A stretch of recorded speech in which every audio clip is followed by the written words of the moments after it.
Industry department, forest, ये अपने mining department और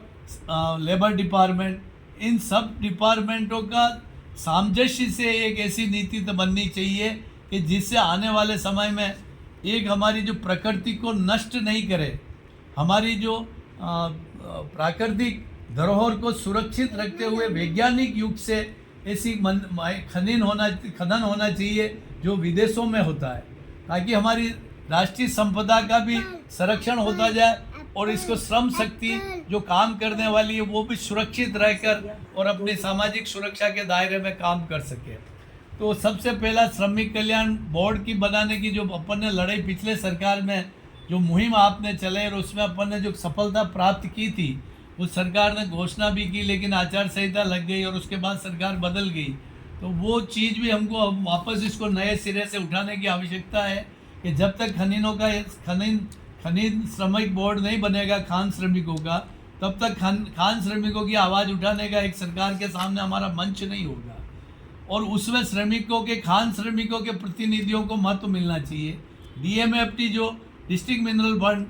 का जो फंड है वो उस क्षेत्र से प्रभावित होने वाला क्षेत्र और श्रमिक उनको 50% उसका राशि का लाभ मिलना चाहिए और 50% डिस्ट्रिक्ट में चला जाए तो उसमें हमको कोई आपत्ति नहीं, क्योंकि डिस्ट्रिक्ट मिनरल फंड ट्रस्ट नाम रखा है तो डिस्ट्रिक्ट में जाए, हमें आपत्ति नहीं है। लेकिन जिस क्षेत्र में खनन हो रहा है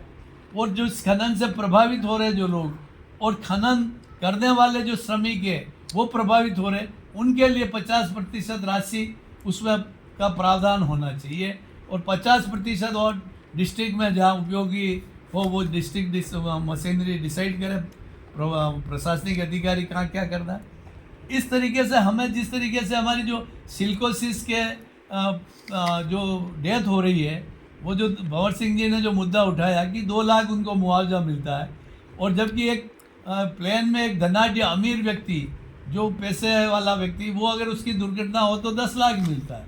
जबकि उस अमीर व्यक्ति को मुआवजे की आवश्यकता नहीं है, उस गरीब को मुआवजे की आवश्यकता है कि जो जिसका परिवार पालने के लिए। तो कम से कम वो मापदंड एक हवाई जहाज की यात्री के लिए मापदंड है, तो वो पसीना बहाने वाले लोग जो जान जोखिम में डालकर आपका जो रेवेन्यू जनरेट कर रहे हैं खान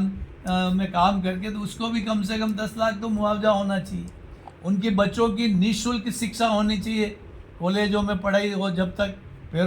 और उनकी विडो को आजीवन उनको पेंशन मिलनी चाहिए, वो भी 10,000 रुपया मिनिमम, ताकि वो गुजर बसर कर सके। ऐसा मसौदा और ऐसे आप सुझावों को सम्मिलित करके मुझे विश्वास है कि आपने खान श्रमिकों के लिए, राणा सेन जी आपने बहुत अलग जगह ही आपने एक जागृति लाई है राजस्थान में और बहुत मुहिम चलाई, और मुझे विश्वास है कि आप अवश्य इसमें आप आगे बढ़ेंगे और ये हमारा मिशन कामयाब होगा। आज की जो आपने वेबिनार आयोजित करके जो इस कार्यक्रम को आपने राजस्थान के खान श्रमिकों के लिए जो एक मौका दिया, मैं सब भाग लेने वाले प्रतिभागियों को बहुत बहुत दिल की गहराइयों से धन्यवाद देते हुए, और आप का विशेष करके मैं आभार के आपने मुझे निवेदन किया था। मेरी सिस्टर की डेथ होने के बावजूद भी मैंने इसमें आज मजदूरों का जो मेरा परिवार है, वो परिवार तो ही है लेकिन मजदूर मेरा परिवार है, उसके लिए मेरा इसके लिए हर समय सदैव मैं आपके साथ बीच में रहता आया हूँ। और आपको विश्वास दिलाता हूँ कि जयपुर में अब इसके लिए कोई अभियान शुरू करना पड़े तो अपन मिल के करेंगे, लेकिन अपन मजदूरों के हित और हक के लिए लड़ते रहेंगे। इनकलाब जिंदाबाद, मजदूर एकता जिंदाबाद।